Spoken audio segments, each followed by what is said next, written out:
Only at the Indianapolis Zoo. If we look at all of the populations of orangutans in the wild, we know that they're all endangered, some are critically endangered, and unless something changes, we're looking at the end of orangutans in Borneo and Sumatra. You can hear it in his voice. Dr. Rob Shumaker's love for great apes, the biologist whose passion for primates led to an orangutan center like no other, right in the heart of Indiana. All part of the zoo's bigger mission to serve as a global leader in animal conservation. What does it take to protect the delicate balance of the wildest places on our planet? It takes strength. It takes sacrifice. It takes heroes.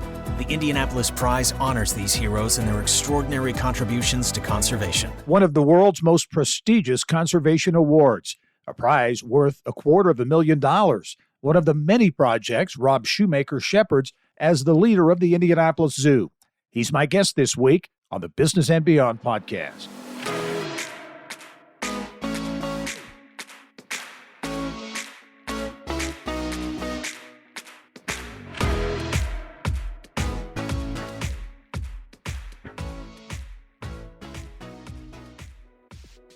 Hello and welcome to episode 98 of the Business and Beyond podcast presented by PNC. I'm Gary Dick. One of Rob Shumaker's first challenges when he started at the Indianapolis Zoo in 2010, bring a transformational exhibit to life. The $26 million Simon Scott International Orangutan Center. He did, and it's been a big hit at the zoo since opening in 2014. Shumaker took over as CEO in January 2020, right before the pandemic took hold, and he already has big plans for what's next. His love for primates coming into play as the zoo is building a chimpanzee exhibit that will span 2/3 of the property, plus a new welcome center complete with animal ambassadors like sloths, birds, and snakes, all part of the Indianapolis Zoo's $53 million capital campaign, the largest in its 58-year history. And it gives me a great deal of pleasure to welcome the president and CEO of the Indianapolis Zoo, Rob Shumaker. And Rob, really appreciate you taking the time to join us. How are you? Oh, I'm very well. Thank you so much, Gary. It's my pleasure to be here. Yeah. You know, as I was preparing for the podcast, I thought to myself, typically I would imagine that, spring and summer are busy times for a zoo, and I'm sure that's the case here. But is there really ever a non-busy time at the zoo these days? Wow, it's such a great question because so many people assume that we just kind of relax and kick back during the winter and things kind of pick up in June. We are busy every single month of the year. It is true that we have fewer visitors in January and February, for example, but that is some of the time that is most busy for us that work here because we're preparing for the busier times of the year. So every single month of the year is extremely busy and fast-paced here. That's how I like it. I think it's a sign of a healthy organization. But thank you for helping correct that misperception that so many people have. Yeah. And the zoo, I think so much is about tradition and family traditions. And one of those would be Christmas at the zoo, right? So that is certainly a staple that has long been a real neat event here in Indianapolis. Wow, you hit the nail on the head. We were the first zoo in the United States, and we can be very proud of this, first zoo in the United States to do a Christmas light spectacular, like we continue now all these decades later. It is absolutely a family tradition here in Indianapolis and beyond Indianapolis.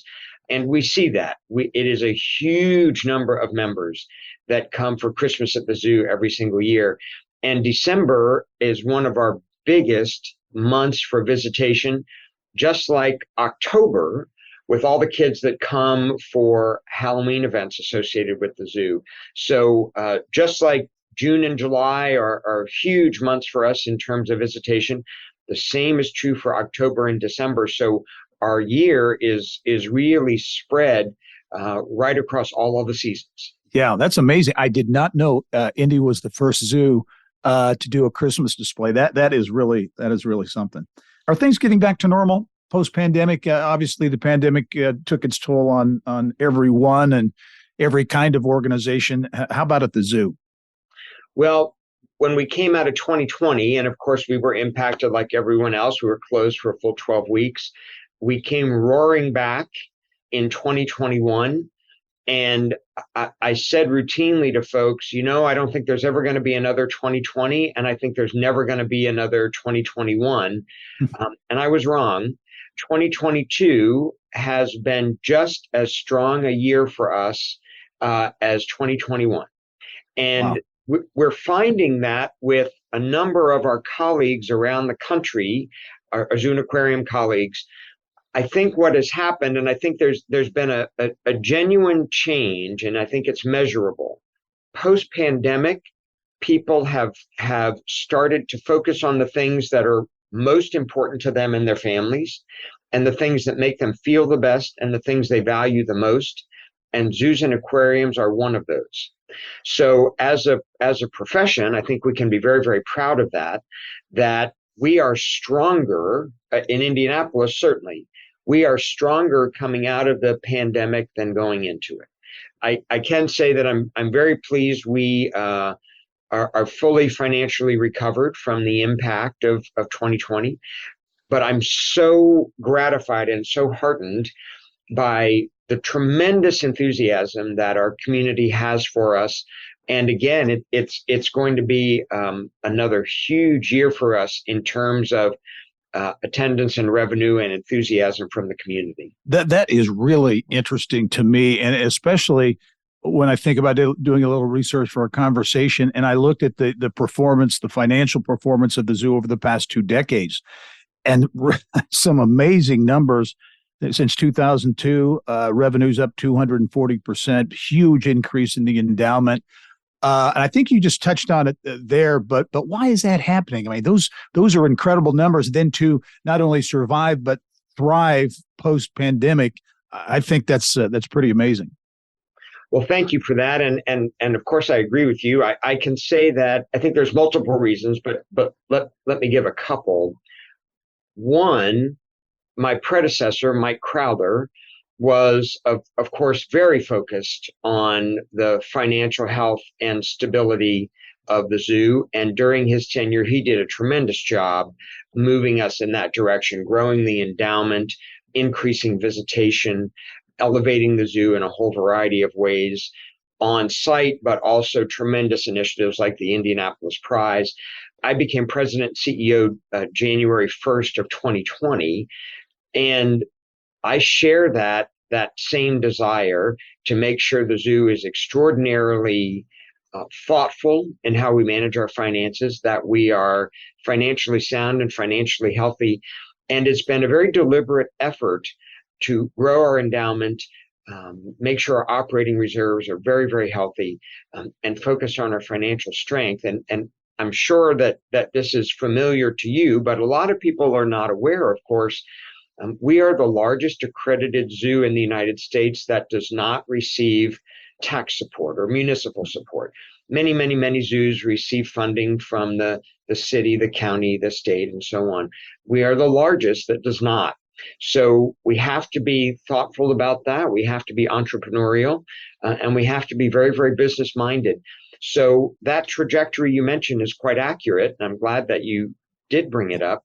But it's very purposeful on our part, and thankfully, we have tremendous support from the Indianapolis community. Yeah, and I know it's an ongoing effort to keep those finances in shape. And as we tape this conversation, you have just announced, at least publicly, the largest fundraising campaign in the zoo's history. A big number, $53 million, 60+%, I think, has already been raised. And as you look at what these dollars will be going to or are going to, would it be accurate to say it's transformational projects for the zoo? I mean, these are big time projects. Yeah, everything you said is totally accurate, Gary. So we made that public announcement on December 1st. And boy, I'm proud of where we're moving. There are 3 big projects associated with this $53 million campaign. And you're right, transformational is the very best word I can think of. I'm glad you used it. And the first, which I think was well overdue, we needed a new entrance for our visitors. We needed a way for people to come and know they had arrived at the zoo. We want to elevate that experience, give people a transition space as they come into the zoo. That is underway. It will be absolutely spectacular, and that will open May of 2023. The second big project, consistent with our mission statement, of course, all of this is consistent with our mission statement, but the second big piece is an entire new department here at the zoo focused on global conservation of nature. And that's animals, plants, and fungi. And the important thing to mention is this new department is a one of a kind. It's new for us, and it is new for us in terms of it being a collaboration that's very outward facing. We are working with IUCN, the International Union for the Conservation of Nature. It's the world's largest and most influential conservation organization spread around every country in the world. And we have partnered together to advance the protection of biodiversity around the globe. That initiative has hit the ground running, and I'm just so pleased and so proud for the work that we are engaged in, and this new department of 11 who are doing that work. And then the last big piece for us that's very, very guest facing, and I say not very humbly, but I think it's true. We are building what will be the very best chimpanzee facility at a zoo anywhere in the world. We will have a spectacular community of chimpanzees. We're building to accommodate a community of about 30 individuals, 30 adults. That is under construction now. We'll receive all of those apes, or the rest of those apes, very late in 2023, and that will open to visitors in May of 2024. Well, and that's going to be, I mean, in terms of size, impact certainly, but in terms of physical size, it's going to be a big piece of the zoo, right? You are absolutely correct. Whenever a zoo builds a new major facility like this, and by the way, the last brand new chimpanzee facility to be built in the United States at a zoo was over 20 years ago. Wow. I think we have an obligation to really focus on innovation and elevating what we do. And so we've taken an entirely new approach. We are not building the typical one building with a big room indoor and one outdoor yard connected to that. Consistent with how chimpanzees behave in the wild, we are building multiple locations around the zoo, all connected with a trail system for this community of great apes. So it will span about 2/3 of our footprint here at the zoo, and give the apes multiple indoor, multiple outdoor locations, and they can decide where they go, when they want to go, and who they want to go with, and do what they choose to do. So that is going to be new and interesting for our guests, but I think incredibly welcome, and people will greet it with great enthusiasm once they can experience it. Yeah, as you talk about that, I think back, I've been around long enough to have been there when the zoo was created there at White River State Park and launched, and the incredible growth of the zoo physically and in terms of exhibits. But you mentioned something that I think is important, and I think sometimes is lost on a lot of people.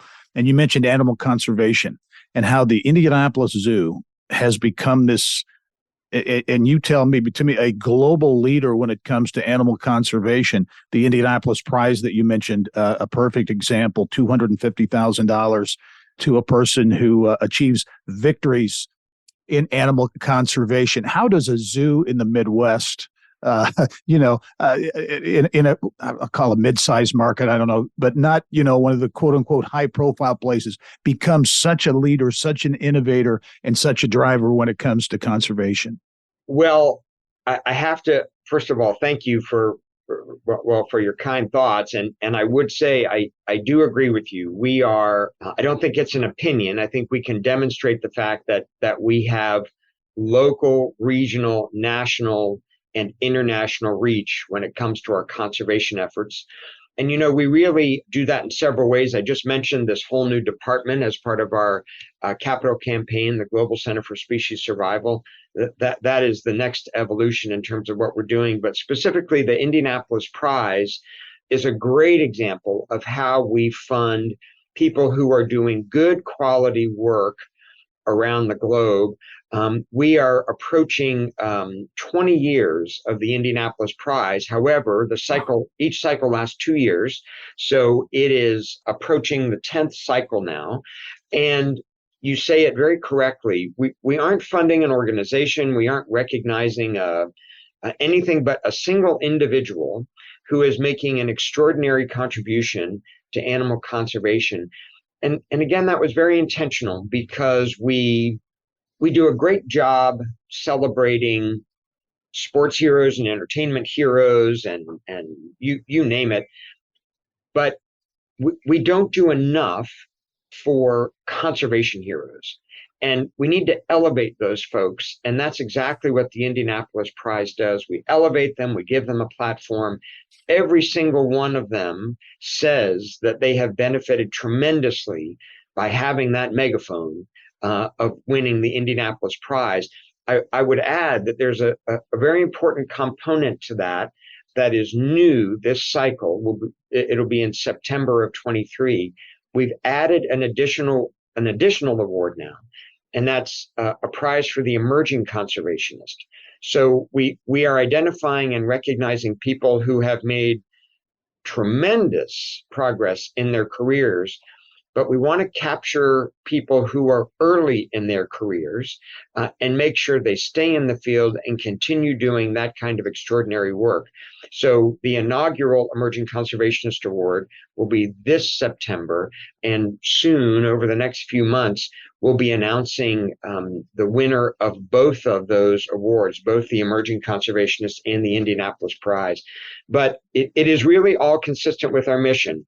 We protect nature and inspire people to care for our world. And the Indianapolis Prize is absolutely dead center at the heart of that. Do you think it also helps people better understand the role of zoos? Cool animals, fun things to go look at and see and experience. But at the heart of your mission is that conservation, that species survival role, if you will. Absolutely. And just like every major profession, you name it, education, medicine, whatever, zoos have gone through an evolution in their history as well. I mean, zoos around the world are hundreds of years old, a very long history here in the United States. And it's fair to say that historically, zoos were consumers of wildlife. This is thankfully history now, but we brought animals in out of the wild and displayed them and so on, and that's just the way it was run, probably consistent with some of the other types of entertainment at the time, like circuses and so on. But that's history. That's decades ago. We are no longer consumers of wildlife. It's the opposite. Our job is to keep wild animals protected and thriving in the wild, and to have self-sustaining populations in extraordinarily well-managed zoos that inspire people to care more about the animals they're seeing at the zoo, but also conserving them in their wild homes. Much more with Rob Shumaker when we return. We'll talk about growing up in Washington, D.C., how he got to Indianapolis, and what's next at the zoo as well. That's when the Business and Beyond podcast returns.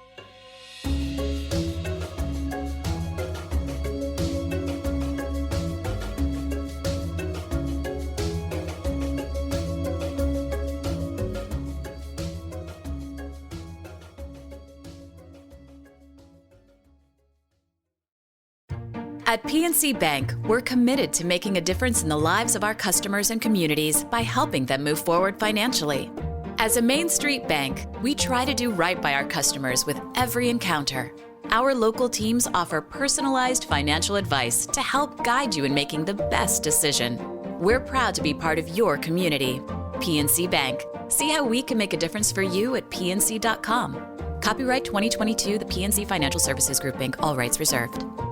Welcome back to the Business and Beyond podcast presented by PNC. My guest this week, Rob Shumaker, the CEO and the president at the Indianapolis Zoo, one of our state's really tremendous assets and a huge attractor of visitors from all over the state and beyond as well.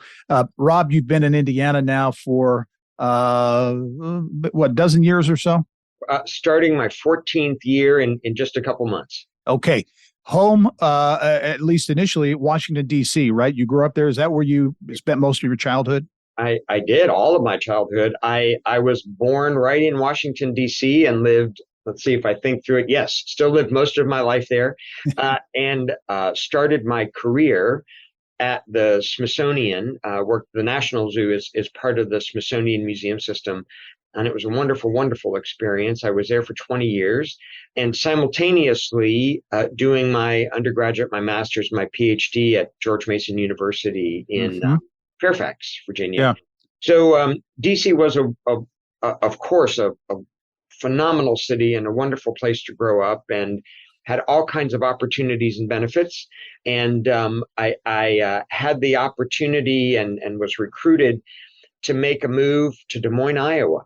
And moved to Des Moines, Iowa for 7 years, my wife and I, and our young son at the time, and our daughter was born there, for a wonderful professional opportunity in Des Moines. And we loved living there.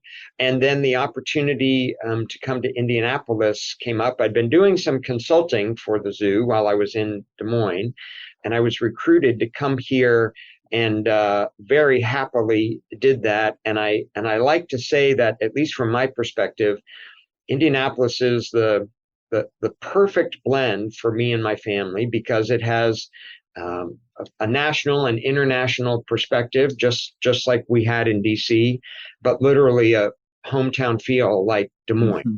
Yeah. So it's the best of both worlds for us. And I've adopted this phrase now: we are Hoosiers by choice, and we love it, and we feel awfully fortunate to be here. And boy, this city's been good to me and my family. Yeah, and it's great to have you here as well. As you look or think back on accepting the job to come here, and I think your previous answer there kind of explains part of that, but what really attracted you professionally as you looked at the zoo back then, the Indianapolis Zoo? What made it an attractive offer?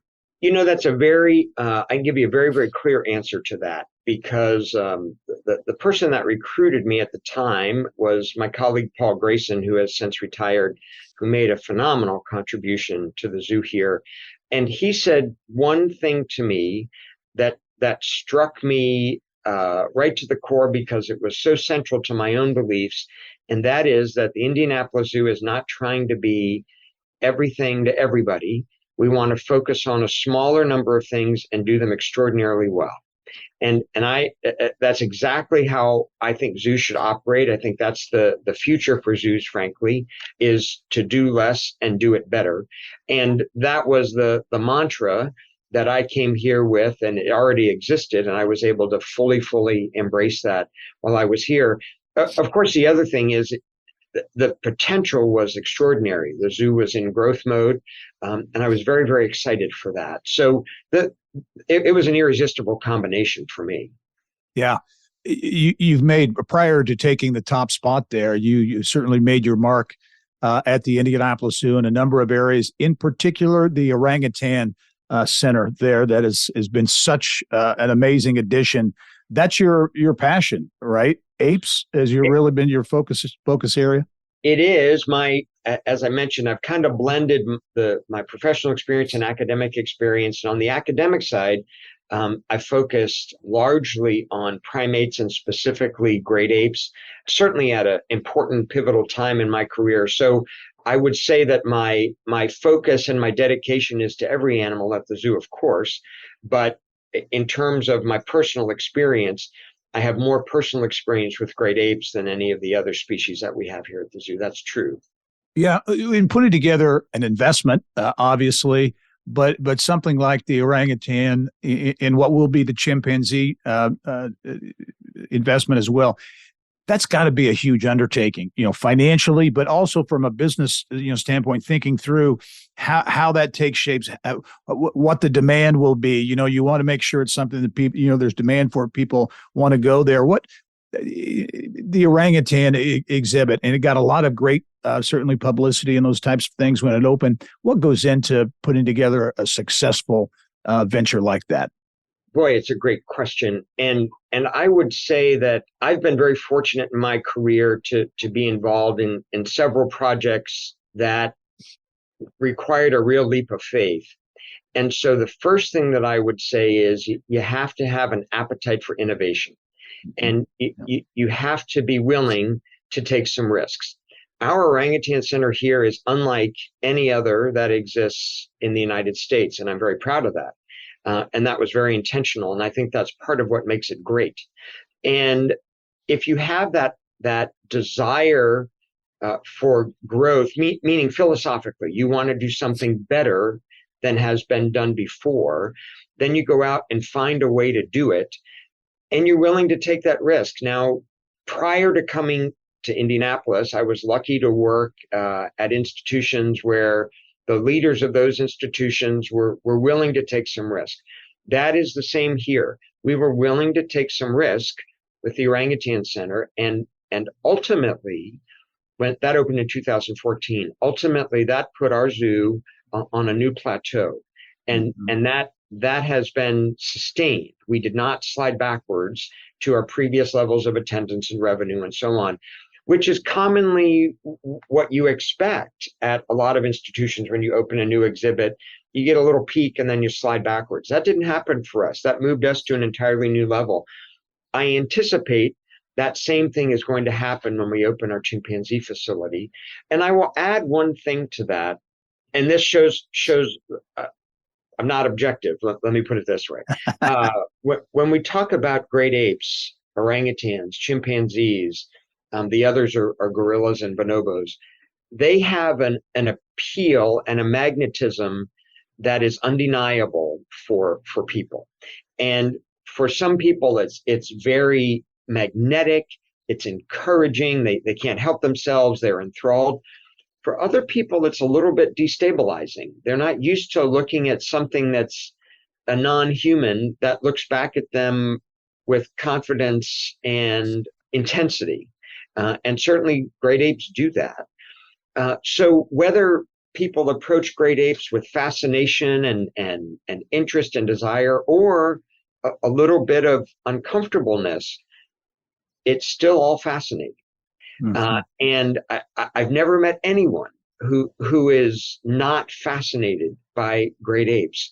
So I fully expect that we will continue on that trajectory with chimpanzees, and it will even be at a greater level because they're so dramatically different than orangutans. Orangutans are much more subtle and contemplative and considerate in everything that they do.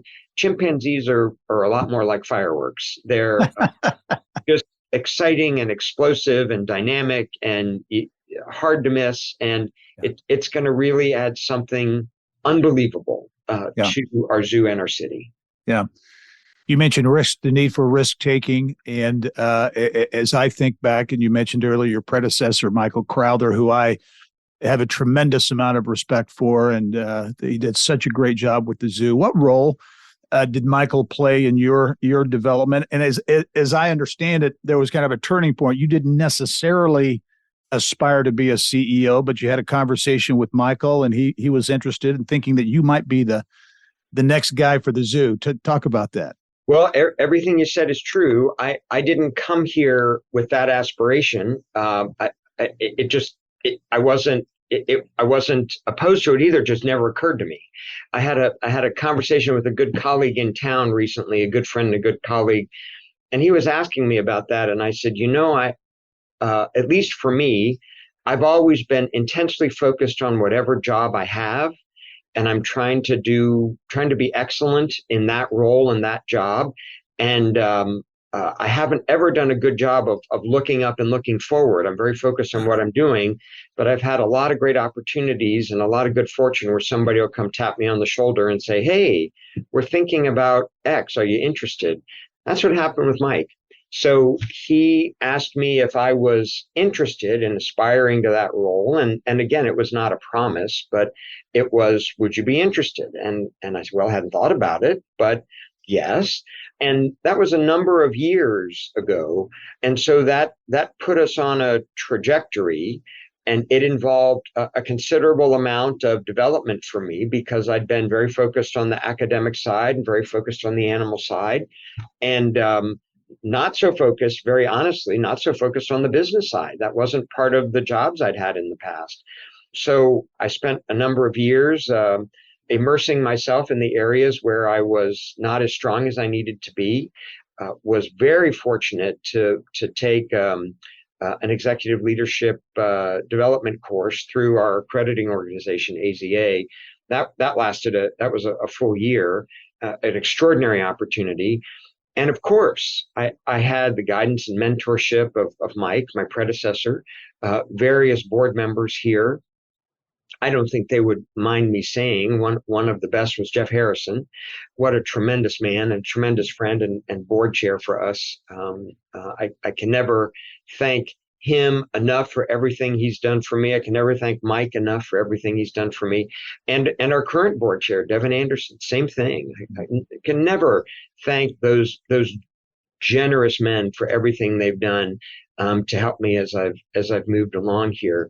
But the number of people that I could thank is far too many to list here, except to say it was a process. And I won't say it was always comfortable, because part of that process is identifying your own weaknesses and figuring out how to fix those.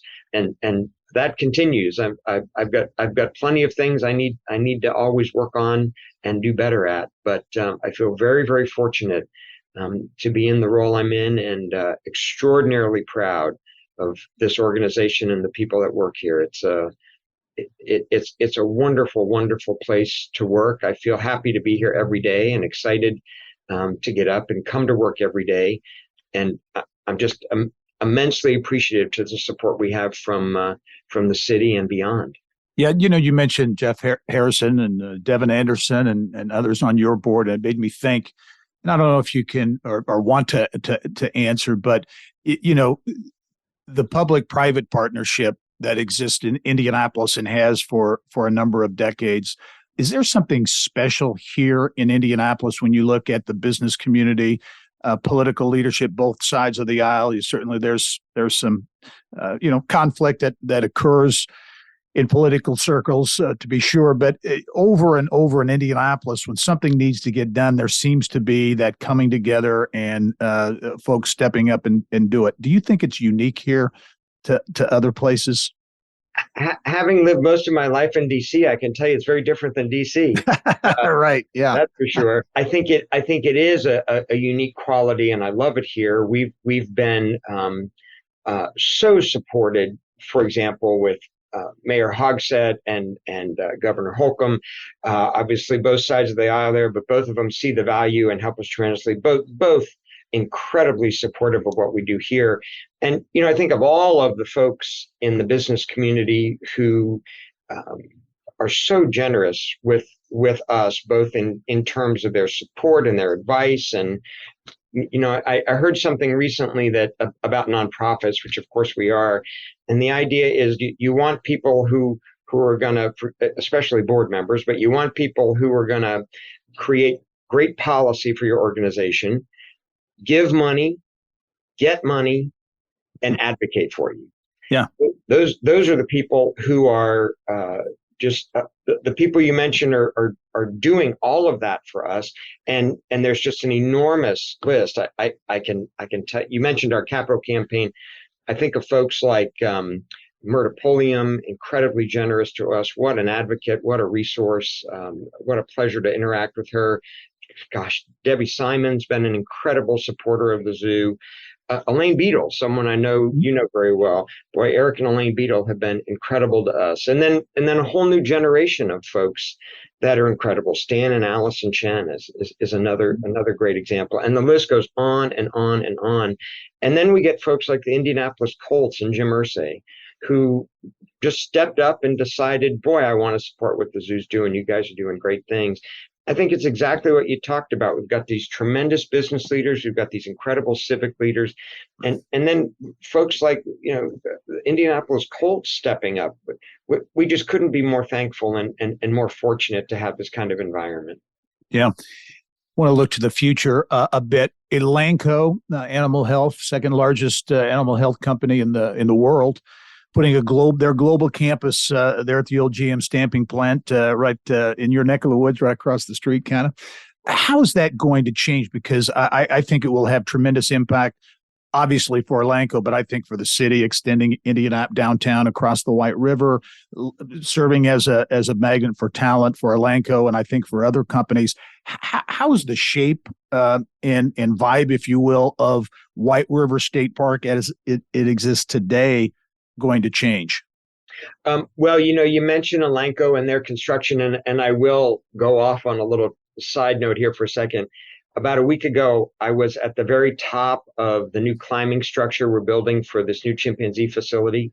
And when the chimpanzees sit up there, they'll be able to watch the people come and go out of the Elanco headquarters. That's cool. Because I was looking at their construction site while I was sitting up there. So that's going to be quite great.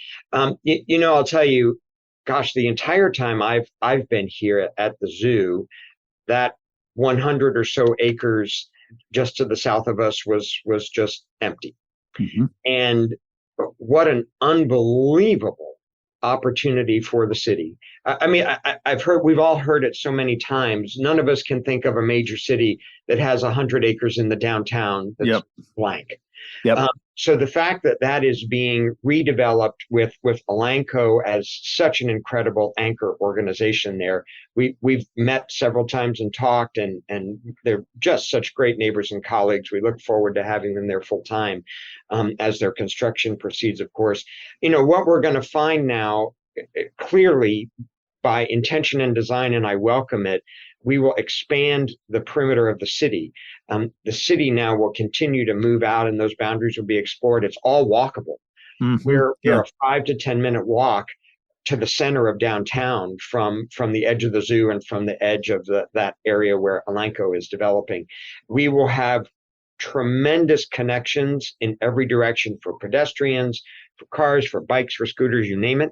And I look forward to it. I think it will be dynamic and just a tremendous boon for the city overall, and exactly what we need as the city now has its next era coming out of the pandemic.